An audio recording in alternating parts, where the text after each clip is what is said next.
Enhla nasezansi babukeli beBantu TV lapho nesibukeleni khona kuyona le video siza kini ngayo nje manje sithanda ukunibingelela bese siphinde ke futhi sinamukela nje njengokujwayelekile. Kanti namanje nisibamba khona lapha channel kaZwelonke eBantu TV1 lena ke channel hamba phambili kulitheleni nje izinto hamba phambili ezikhala kahle lapha eNingizimu Afrika. Okuningi okuthinta ngempela izakhamuzi zakho lapha eNingizimu Afrika lezo eseyisuke zibhekene nezimo ezithile ezibucayi ejulile njengoba namhlanje ke sabwe ngayo ingosi lapho khona siphethe omunye oyisihambeli. Akukho ke kodwa okusha kakhulu ngalesihambeli esihamba namhlanje nje insizwa engicatha ngiqala ukuyibona uthi nje ngeke nginivezele yona qhawe ngicela ubheke camera bakubona suka yazi insizwa yona ke le nathi asilande sayilanda. So namhlanje bafowethu ngithe angibuyiseke njengoba nifuna nje ngifune ngaze ngayithola ke ngendlela zami njengoba ke nani ke babukele ninembuzo eminingi enifuna ukuyazi ngayo lensizwa ukuthi ngabe kuhamba kanjani neminye nje imibuzo engicabanga ukuthi nanifisa ukuthi siyibuze ngelelanga ifikile lana isihambe yaboya ke napho kusithatha isikhathi eside ukuthi siphinde siyithole. Bafowethu ngeke ngichithe isikhathi esiningi bafowethu niyangazi ke mina ukukho ukutheni izolo ngichaza ngami kuhle okuningi nikthole ngayo insizwa isihambela namhlanje. Bafowethu ngizokunikeza nje ithuba ukuthi ubingelela ababukeli noma sebekwazi ukuthi ubani wakawuphina endawo umfoka abantu kodwa awubakhumbuze nalabo abangakwazi nje usasubakhumbuza bafowethu lokho nje. Ngibonge ithuba njengoba ngibiziwe ngifoneliwe iBantu TV1 ukuthi ngiphinde ke ngizovela la njengoba ngangifikile esigabeni sokuqala. Ngicabanga nje abanye sebeyangazi vede kodwa ke ngizokhumbuza labo ke abangangazi kahle lona obingelelayo njengamanje umfoka Mbatha phansi enquthe esigodini sasenhlabamkhosi. Qhawelami hey uzubuye kunini sikufuna mfowethu yini ungatholakala engcingweni kunini siyakufonela nabantu bathi bayakufonela ngapha nangapha abakutholi kwenzakalani cha wayivla kancane. Hayi kahle ngokwencingo ubuhlexehlexi buningi ngendlela oxhonyana ngakhona ngekwefona ubuhlexehlexi buningi ama calls maningi kakhulu. Ngibonile impela ukuthi benzama ukungithinta abafowethu kodwa ke ngagcina ngikwazile ukuthi nginiphendule. Mfowethu siyabonga. Mbukele ngasekhaya ngisacela nje ukushaye ulike kuyona le video sayibukele ukuze nomunye wayefisa kulezi ezibuye ivideo le mawuyilike uyasiza ivideo lokuhamba kakhulu ipromote ke yofinyelela lapho khona thina singakwazi sihambe sifinyelele khona ngenyama kodwa ivideo le noma iBantu TV1 iyahamba ifinyelele khona ngosizo lakho ukuthi ulike ivideo. Kanti ke mawuthi uyaqala ukuthi ubeke yona le channel awushaye usubscribe ubone nje ukuthi zingakanani izinto ezinhle ozobusuyithola emva kwalokho nese ziphuthile kodwa uzophinde uyithole ngoba zizobuzithelekela nje. Jamanje ke into esizoyenza lapho esizongena khona mfowethu ngifuna ukuthi siqale ukukhumbuza ababukeli beBantu TV1 ukuthi kambe wawubekwa yini la kwa before noma ufika nje okoqala uzovela kwiBantu TV1 njengoba wagciniwe nelihliziyo zabantu nje abaningi awubakhumbuze Qhawelami mfoka Mbatha. Ngiyabonga ukuthola lelo thuba lelo kakhulu mfowethu. Qhawelami. Bafowethu ngokukhumbuza ukuthi kahle njengoba ngangifikile la ngize ku TV Bantu 1 ekuqaleni ngangifike ngesimo sokuthi ngangize ngokuzofuna usizo njengoba ngase ke ngisenkingeni kakhulu sengihlangabezana nempilo ayithutha ngokuzofuna usizo la njengoba ngase ngingumuntu owasengenelele ekuthwaleni ngokufuna imali esheshayo kusho ukuthi ngangizofuna usizo lokuthi ngikwazi ukuthi ngincedakale mhlasimpe ngikwazi ukuthi ngiphume kulesa simo engangiyiso okubandakanya ukuthi ngangumuntu owethwele ngecontract kwakuneminyaka eyayibale ukuthi ngizophila isikhathi esingakanani kangakuba ngangihambile ngaya eMozambique ngafike ngathwala khona ngase ngidibana nezingqinamba ngoba ngangithole inkukhu yanqofa imiqhakazo ewu7 okusho ukuthi kwakuyimpilo ekumele ukuthi ngiphile leyo uyisitshebe ngicebile Qhawelami. yebo ekusukeni kwakhona kodwa ingqinamba engabhekana nazo nokuba iminyaka yayisisondele sengibona ukuthi ayi ngathi sekuyanyiwa manje phela isikhathi ngathi sesondele sokuthi kuphela umcebo neminyaka yayivumelekile naleya nyanga engithwalisile so ngase ngifika ke kwiBantu TV1 ukuthi ikwazi ukuthi ingitholele usizo noma inyanga engakwazi ukuthi ingibridgele noma mhlawumbe ingadjustele leso sithwalo. Hey, Kahle kahle. kakhulu kakhulu. Futhi akinqomo ulimi ukuthi nje indawo yakho ijule kakhulu. Indlela nje ejule ngakhona futhi ngibona indlela oyibeka ngakhona noma engizwe ngakhona, kodwa ke umuntu umbukelo ongakaza ayibukele nje manje useyayizwa indaba ukuthi iyayithini indaba. Wawuthwele isitholo sakho sekhona sangangokuthi wawuthwele iminyaka eyisikhombisa. Yebo. Uthemoza lapha kwaNtu TV1 isikhathi sokuthi iminyaka eyisikhombisa ifike noma iphele lo ithwele. Kwakuzokwenzekalani ekuphileni kwayo iminyaka eyi7 mfowethu leyo ibibekeni? Ngendlela kokwenzeka ngakhona kwase kushube kakhulu kimi ngoba ngase ngibuka ukuthi umnotho noma umcebe ngase nginawo wasungahambi ngalendlela le mina ohamba ngakhona nga-before, ngoba ngiyacabanga ukuthi mhlawumbe kwase kufika isikhathi ngoba kwase kuhlokho ukuthi ayi isikhathi ngase siyaphela. Ingakho nami ngathi mangibona indlela okwenzeka ngakhona ukuthi ayi no kuzomela ukuthi ngithole usizo. Ukuphela kwesikhathi seminyaka eyi7 impilo kuwena kwazokwenzekalani mfowethu? Iyona into esibuza leyo njengoba sikhumbuza umbukela into eyenzeke before ukuthi kwazokwenzekalani ngokuphela kweminyaka eyi7 lo usubekele yona. Makuphela iminyaka u7 lapho phela ngase ngizofa. Kwakuthiwe nje emva kweminyaka u7 ukufa kwakho izinto zakho ishonaphi lezo nazo? Ziyashabalala nje zonke izinto zami nami ngiyafaka emva kwalapho. Usuzogijima kwaNtu TV1 athi cela usizo. Yebo, yilapho ke ngase ngithi hayi ake ngigijime ngize kuBantu TV1 ngizofuna usizo. Hayi qhawe lami, njengoba ke ulana namhlanje ababukeli bathe bacela ukuthi ubuye uzoveza ukuthi ngabe yini ethe yaqhubeka ke emva kwalokho. Neminye imibuzo eminingi nje ababena ababukeli abafisa ukuthi baphenduleke kuyona akade besifonela besibuza thina singazi ukuthi sizothi ngoba phela awusiyo umuntu esimazi kahle kahle awusiyo umuntu ophila nathi isikhathi esiningi. Babukele namhlanje ke silapha emzini wayo insizwa lena umfokambatha sifike eqathatha kweminye imizi yayo ekhona lapha eGoli, cha khona emakhaya iBantu TV1 sekholo, so nathi sikhona lapha eGoli esilungwini kwaMbatha. Siyabonga nje ukuthi qha usimukele kwakho, so siyacela mfowethu ukuthi singene endabeni lapho khona kule mibuzo emfishane nje impilo emithathu uzoyiphendula ethintwe ngababukeli beBantu TV abathi siyacela ukuthi siphenduleke kulo mbuzo ukuthi kwakuthini nanokuthi ukuhambeni kwakho lapha uhambe kanjani lathi ukhona ngokuba uze kweBantu TV1. Qolami ngicela mfowethu ukuthi sikubuze singabuza. No, ningabuza noma ngabe yini bafowethu anginankinga. Ngabe soqala lapha nje ake siqale la. Asiqale lapha qhawe lami ukuthi kambe njengoba mfowethu umuntu ophatha imali noma umuntu ophatha imali angisho njalo ngoba kuningi akukasivezeli konje umuntu ophatha imali nje ocebile ngalendlela ocebe ngayo. Siyafisa ukuthi sithole qhawe lami ukuthi njengomuntu othwele yiziphi izinto wena othi zikufakela umcebo noma iyiphi into oyithema ubuya la ubuya khona kwayona into ekwenzele ukuthi ucebe qhawe lami awunabe nje lapho sizwe. Okay, ayi umbuzo wakho muhle kakhulu. Siyabonga mfowethu. Ekubuyeni kwami ngaliya ngaya ngasekhaya. Ngithe mangifika ekhaya ke ngase ngiba nomcabango ukuthi no angithenga imbuzi, ngathenga imbuzi ngayifuya futhi nje cha zaqhubeka zazala zakhiqiza ngase ke ngidayisa ngoba ke inhloso kwakuyinhloso ethile nangempela ngadayisa nje ayi tema ngibona ukuthi hayi ziyayifaka imali impela imbuzi ngase ngiwela nasenkomeni ke ngathenga inkomo.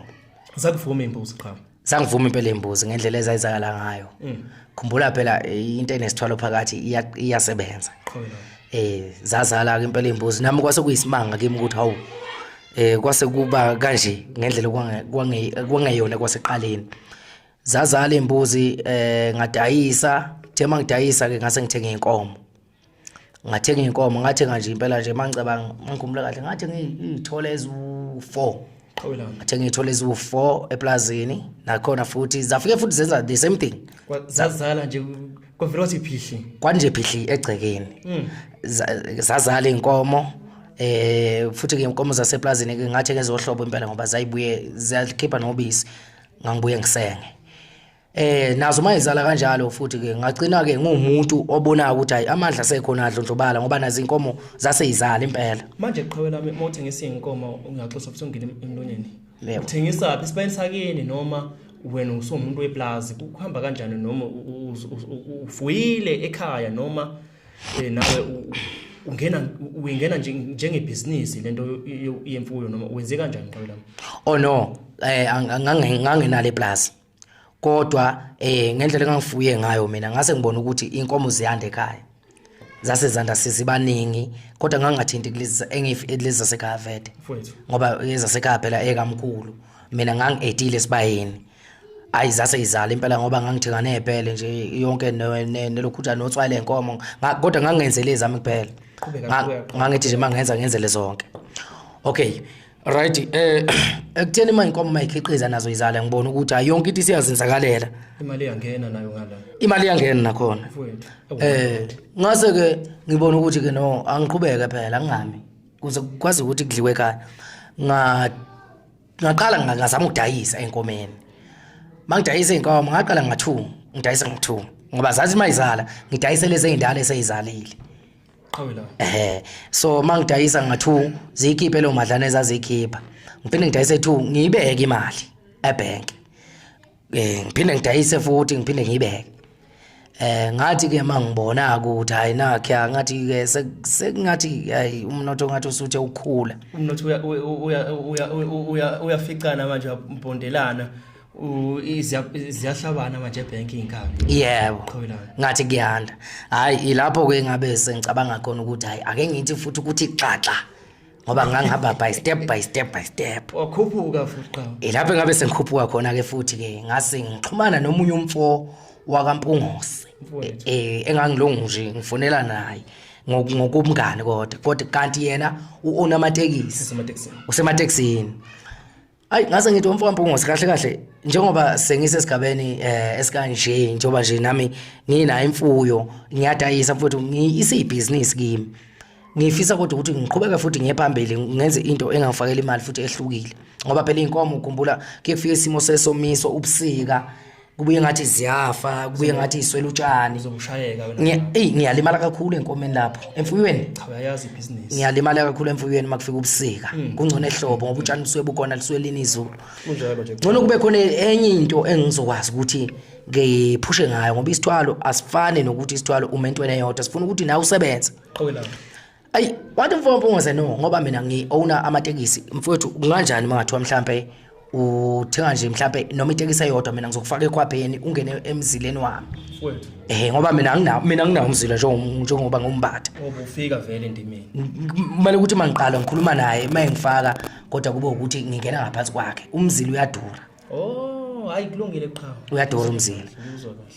Ngizama ukucacisela ukuthi ilapho ngoba nje ukuthi ngisematekisini ilapho engathi ayi mfowampungoze ngcono ke ngithenge noma inkabe ezimbili zakambatha ngikwazi ukuthi ngifake kuwo ngoba amandla ayekhona ngathi angcono ngithenga inkabe ezimbili. Nangempela umfowambatha wathi umfowampungoze wathi hayi no umfowethu ungayiletha ke ngizokwazi ukuthi ngikufake mina emzileni wami.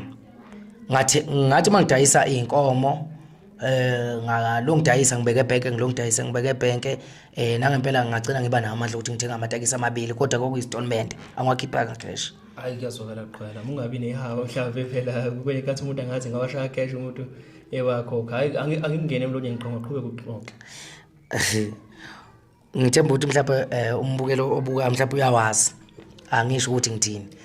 Uphinde ikhamera ikubone qha ukuze mhlawumbe bayike bakubone nje emarket bayakwazi mhlawumbe abantu. Ya ngiyacabanga ukuthi phela abaningi bayangazi hayi ukuthi mhlawumbe lokho engikhuluma ngiqamamanga ngizokuchaza futhi lokho ukuthi inkabi zakithi ibhala ukuthini ngemuva.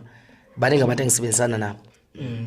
Kuzokele qala mshuthi ungumuntu uqale indlela obukwazi ukuthola ngayo imali uqale lapha embuzini kwasimameka kwazi inkomo kwasimameka wazonke nasematekisini ke la amatekisini onakhona ushuthi ungene sekunje kodwa ke kulungile asikho lapho kakhulu qha siyadlula mfowethu kunemunye umbuzo enginawo nje manje ongihlupha kakhulu ababukeli bethi kanti kwenzekalani bafuna ukwazi kodwa ke sihleli nawe eqhwela namhlanje uzositshela nansi insizwa enahamba nayo nayale kwelama Portuguese eMozambique. Yaphelela ke qhawe lami kwenzekalani phakathi kwenu nobabili iphi wona ngoba mhlawumbe naye esikajabulela istory sayo uthi ifike izosichazela la uthi ngabe iphila impiloni kuthini okaye kodwa ke awusixoxele ngayo mfowethu ukuthi wona iphi kwenzekalani ngayo.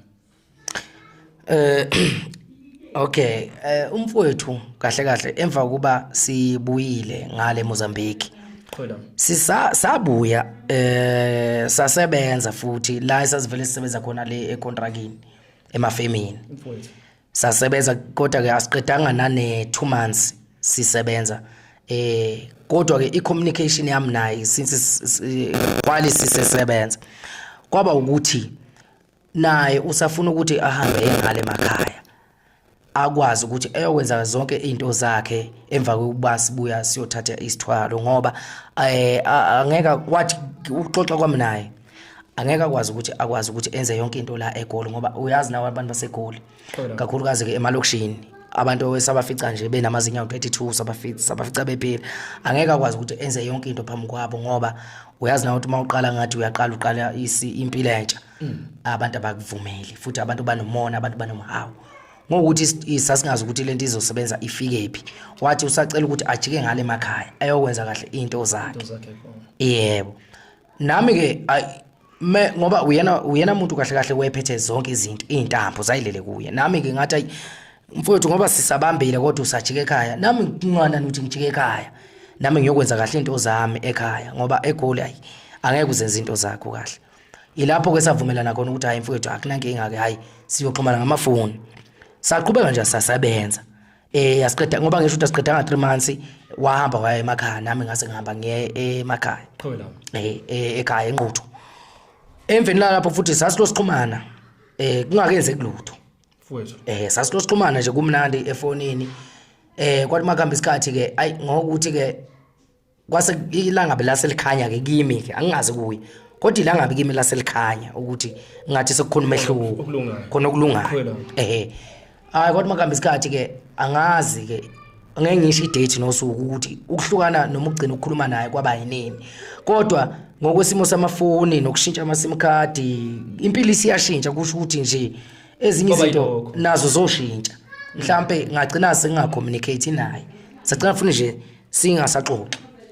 Kwaba yini qhawe lami ungaxoxa mhlambe nalahleke kwalahleke ifoni kwenzekalani kwalahleke ifoni noma kodwa kungaba yini nangalokho ngibuza umbuzo lo mbuzo sengibuza manje hayi angicabanga ukuthi impendulo lakhona kahle kahle nje ngingasho ngithi umfowethu nje hayi sesisithi isikhathi engaxhumani naye sesisithi impela mhlawumbe nawe uyangifuna enkalweni nami ngiyamfuna zona ziphi ngoba mhlawumbe kunabantu abayifunayo abantu bafuna ukuya ngale inamba isekhona zakhe noma hayi lutho ayisekho yabona nje akuswedwe futhi baningi nje yabona ama contact akudala impela nje angisenawo unless umuntu uma ngibona enkundleni zokuxhumana athi hawu kade ngagcina ilapho ke ngikwazi ukuxhumana naye kodwa nje hayi angisenazi inamba zakhe umfowethu.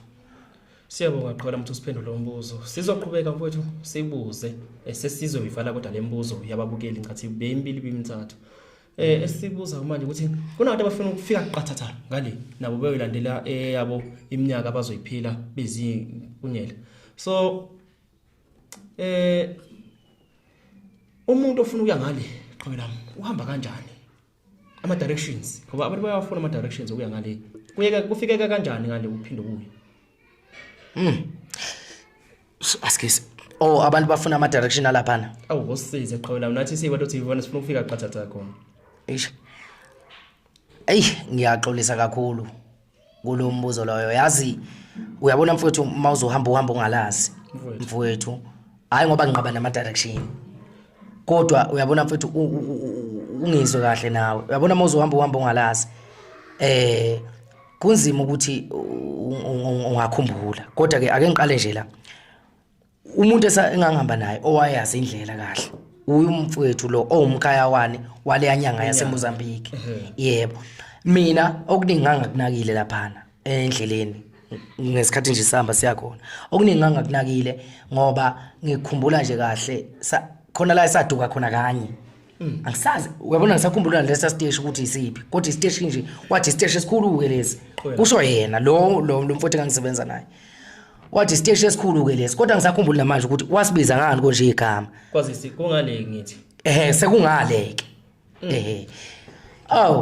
cha ngokukhamba angifuni ukuqamba manga angisakhumbuli ngempela i-direction angisayazi ngoba ngangihamba uhambo olungaziwa yimi lwalaziwa uye lo mfo umuntu leyo ngangisebenza naye ngcono mhlawumbe ukuthi lala mhlawumbe kube lalaziwa yimi kuthiwa wawuye ngasenquthu ngabe uyakwazi ukuchaza kubeke mhlawumbe sasenquthu ngabe ngiyamtshela umuntu udlule focus uzofika wehla uthi ngama-chips futhi uqhubeke uyabona manje ngangihamba uhambo olungaqondene ngingalazi mina jazi nje ukuthi ke umuntu ngangiyosizakala khona hayi angeke ngihamba nje futhi kwangenakho ukuthi siduke kaningi mhlambe kulokubuyela emuva uyabona manduka uyakhona na ucinisa ukuthi uyifundela amabhodi makuduka kodwa manje ngoba yena uyazi wakhona uyena umuntu ohamba wasibeka ngoba no driver wengazi sasidirectwa uye lo mfolo insizwa lebusebenza nayo ubusithatha njengomfowenu yebo angazi noma khona yini okusalayo kwimbuzo ngaye ebeyifuna ukuthi yaziwe babukeli cha mhlawumbe imini okhohlwayo angifuna uqamba amanga mhlawumbe imini okhohlwayo mengithi ngithola ngiyacabanga ukuthi kambe imuphi omunye umbuzo ngoba ngifuna siqhubeke nelekuzane lapha qha ngifuna siqhubeke ne-interview lokuthi njengoba usubuyile mfowethu usithatha usibeke ukuthi uhambe kanjani osuka la kubantu TV1 nje osilandise ngohambo lakho usuka kubantu emva kokuba ufikile kubantu TV1 ithini indaba mfowethu ufuna ukwazi ukuthi impilo osuyiphila njengamanje ini kanjani ngabe umuntu osalengelwe isigwebo sokufa noma kwenzakalani awusilandise nje usuka la kubantu TV1 okay since noma mhlambe emva kokuba ngifikile la kubantu TV1 okokuqala ngizoyikhalela ngizofuna usizo nokuba ke ngifoneliwe kakhulu ama-calls bengena njengoba nje nabantu TV1 ade ngifonela ingitshela ukuthi kunabantu abathile abangakusiza befona zifone inyanga ngokuhlukana kwazo chance namavukane nakonke kufona nje ayi abanye ke vele ke bebeshansa ke vele nathi bisihlupha qhawela ngizwa nje ukuthi cha lona ke akashayi khona lo ikhulumelo kwakhe kodwa bathathu abantu engabezwa bekhuluma into ngoba oqala waqalwa ngihlolela wangitshela umsuka nokuhlala ukuthi kwenzakalani ngendlela engenza ngayo uyabona umuntu umekutshela into wayenza wazofika egcineni usuke ezazi indaba zakhe lo muntu ngoba wengathiphiswe umuntu hayi nangempela ngase ngithi hayi ngizozama ukuthi ngifike lapho ngamphendula nje kanjalo okokuqala loyo lo wesibili nowesithathu ngabalindisa ngababeka i-standby ukuthi mangigeja kulo ngikwazi ukuthi ngifike kibo kodwa nje kafishane ngingaze ngilula isikhathi umuntu wesithathu wangisiza kulabantu aba-3 kodwa lo oqala ngahamba ngabonana na ubuso nobuso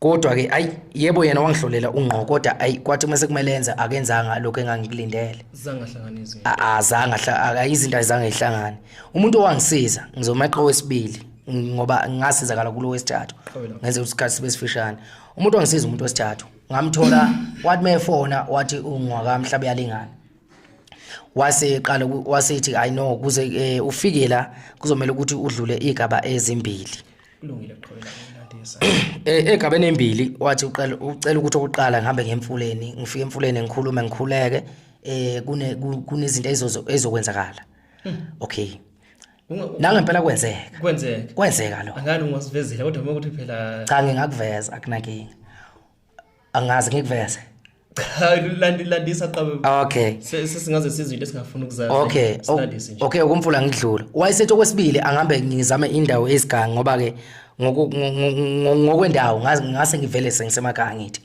nangempela ngaye entabeni wanginika ibhodlela ele Coca-Cola walifaka izinto ayifakile ngingazi ukuthi wayifakeni wayesethi ngentabeni ngayisa ikhandlela limhlophe ngifike khona ngenze kanjalo nangempela imlingi eyenzeka laphana ayi iyona yangithembisa ukuthi lo muntu uyasebenza angazi uma ngingachaza kubeka nendaba qhawelami okay emva lapho sengibonile ukuthi hayi le ndoda le ithi angenza izinto zenzeke hayi ukuthi uzothi umuntu angenza into kodwa bese kuba ukuthi akwenzeki hayi wathi manje angenza ukuthi kwenzeke ngase ngimfonela uyena umuntu ke engakwazi ukuthi ngibe nesikhathi sokuthi ngimfonele ngamfonela ngiphendule ngamfonela ngamtshela ngathi hayi mfoka mhayise ngoba umhayiseke owamhlaba yalingana ngathi mfowami Mahayise lezi zinto zombili othe lezi zinto zontathu othe angizenze ziyenzeka ayi ngicela ukuthi mfethu ungisize ngavelenga nje ngavuleleka ke kuye ngathi mfethu ngisize noma ngabe ubiza malini ngisize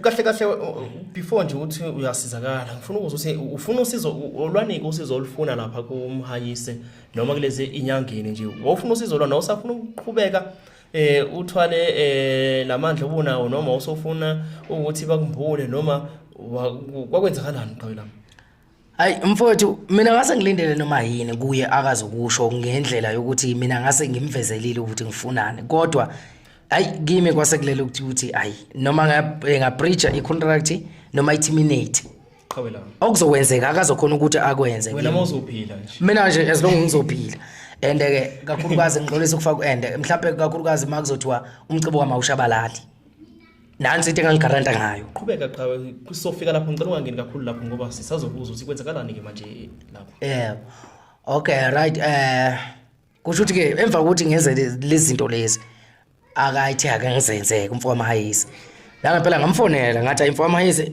indlela ilokhu njani imigomo onginike yona ukuthi angenze lezi zinto kanje kuyenzeka ngicela ungisize ke manje wathi umfowami Mahayise hayi no hayi ungafika ubuye la ngizokwazi ukuthi ngikusize la ngempela futhi angizange ngipholisa maseko ngayishaya imoto ngabheka khona mhlaba yalingana la ngempela hayi wafika wangisebenza wangenza ngendlela ke angenza ngayo yebo esifuna ukuthola ke kuphi ngempela obuye nakho ke njengoba usula kubantu TV1 usathwele usanamandla emali noma cha usungumuntu nje ofana nabanye abantu noma uhlukile ke kunasibo nezinto zakho noma umuntu usazofa njengoba iminyaka yakhe ikushaya nje kade usushile ikuphi kuyikho cha nje usula cha ngokusizakala ngasizakala kakhulu angisathwele manje angisathwele mfowethu lokho ngakusho nje nguqameza angisathwele wangisizela nje ekutheni akwazi ukuthi breache i-contract ukuthi ingaqhubeki wangibreache i-contract ukuthi ingaqhubeki akazange alula iminyaka wangibreachela ukuthi ingaqhubeki wavala nje manje njengempunyela ebikade yaziwa ngempela endaweni sifisa ukwazi ukuthi laqhawe lami ekhaya bebazi ngalolu daba lwakho ukuthi wena uyile isiqhuma manje into zakho ziyakhanya njengokuboka kwakho egoli wenzani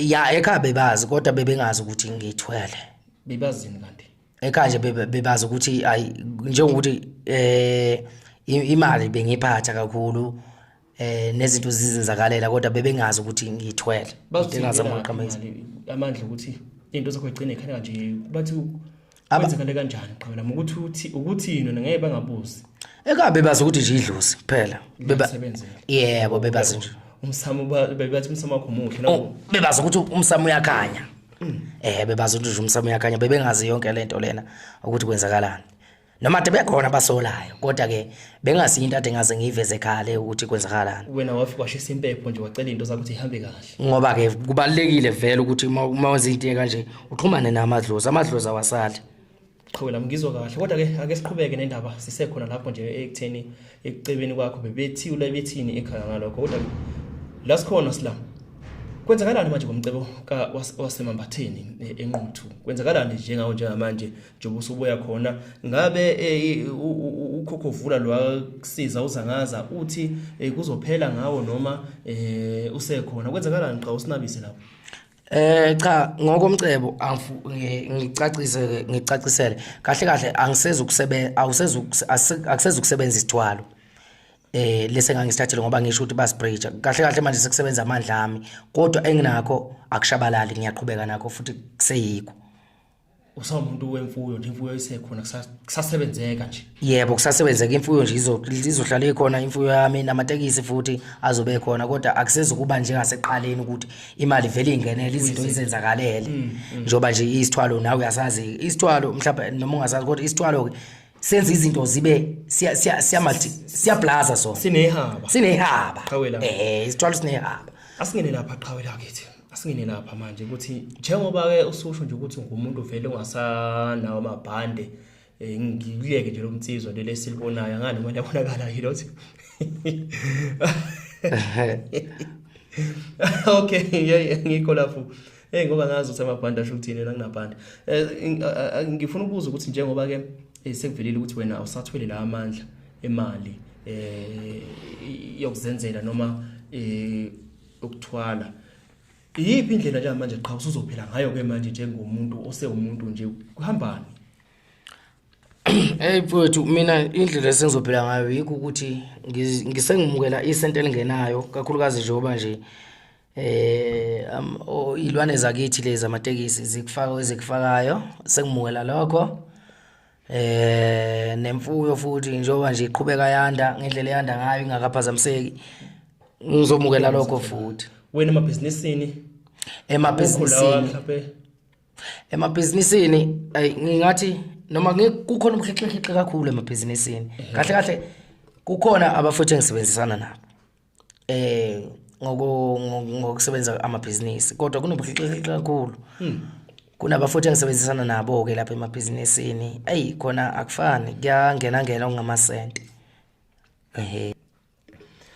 qhawelami angazi noma khona la sishiye khona sangabuza kodwa nje engathi obuyikona bengele sikhavile namhlanje sekhavile sathula nangokuthi njengoba usubuya nje ubuye usubani kahle kahle umfoka Mbatha ke lo niyamazi enginesifiso sakho ukuthi mina kuningi engikufundile kuyena kakhulu kuningi engikufundile kuyena ngiyafisa nje ukuthi siloke sihlala esivakashela kuyona iBantu TV1 nakwezinye izinto ngoba umuntu yena ophilayo nabantu njengoba nibona nje kusayinsizwa futhi sayilibhungu angazi ukuthi singakwazi ukuthi siloke sihlala sembuyisa mhlawumbe abe sivakasha abanye benu uma befika bezivakashele lana mhlawumbe ningase nemfice sikanye naye so ngithi angithola lapha comment section ukuthi niyadinga yini ukuthi mhlawumbe abe ingxenye yabantu TV1 abe ingxenye yabantu TV1 njenge co-host ezobe mhlawumbe iluleka abantu abahlezi besifonela ngezinto zokuthi bafuna nabo ukuyothwala banjanjani lezo zinto lezo enihlale sithinta ngazo so ubaba uMbatha lo bengifisa ukuthi